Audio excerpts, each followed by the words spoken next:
C'est l'un des piliers de notre Constitution. La laïcité est mise à mal dans l'éducation. Véronique, des enseignants témoignent de leur traumatisme. La laïcité est censée être enseignée dans les collèges lors des cours d'éducation morale et civique. Mais depuis l'assassinat de Samuel Paty il y a 4 ans, des professeurs osent à peine l'évoquer. C'est le témoignage fort de Joëlle Alazard. C'est la présidente de l'association des professeurs d'histoire-géographie.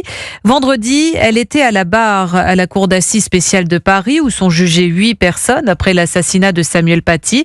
Et elle évoque une forme d'autocensure, une prudence effrayée, Louise Salé. C'est avec quelques tremblements dans la voix, mais un regard assuré que Joëlle Alazard débute sa déclaration. Elle rappelle que depuis cet attentat sidérant, beaucoup d'enseignants d'histoire vivent dans une vigilance permanente, car, je cite, à tout moment, nos mots peuvent être déformés, jetés en pâture sur les réseaux sociaux.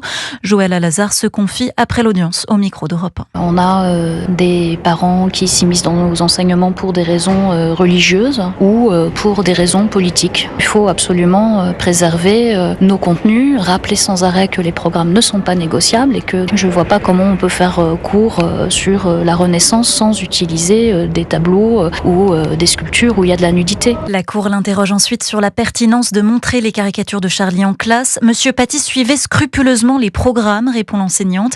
Depuis quelques années, on a des échanges tendus avec les élèves, reconnaît-elle à propos de ses dessins.